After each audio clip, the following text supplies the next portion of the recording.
of the most hyped UFC debuts in recent memory has just been cancelled, as Keita has missed weight by 3 pounds against Patricio Pitbull, and the French Commission has cancelled the fight. You know, it was a big weight miss. He weighed 149 for featherweight fight. Obviously, the limit is 146. This is really annoying. Like, I was really excited to see how Keita does in the UFC, and like Pitbull, fair play to him. You know, he came here after, super quickly after the Dan Ige fight, was ready to make weight. I don't know if he properly weighed in or yet. I don't think he did weigh in.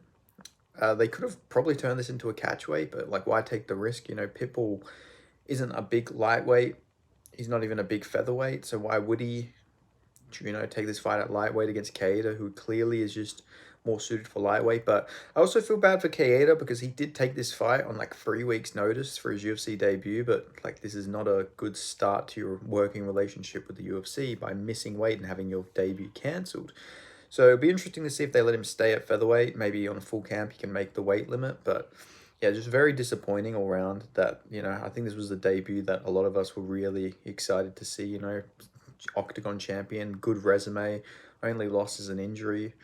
But yeah, it'll be interesting to see what the UFC does now. Hopefully they don't cut him. Like, that would be very unfortunate if they cut Keita after all this hype and everything, and like, finally the UFC have signed him. They give him a big, they don't normally sign people straight to the UFC like this, like, especially if they're not a replacement or anything like that. Like, obviously the UFC must have given him a pretty good contract.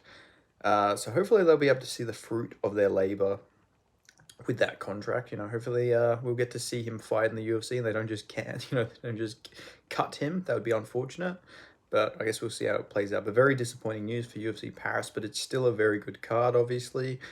But just disappointing that we're not going to get to see Keita versus Pitbull. But, at least Patricio Pitbull got a free trip to Paris. Hopefully his wife got to go with him, because that's like, it's a romantic city. But anyway, thank you guys so much for watching. Make sure you like the video, subscribe. Shout out to the Mixed Martial Artist, the single member of the channel. I'll see you guys next time.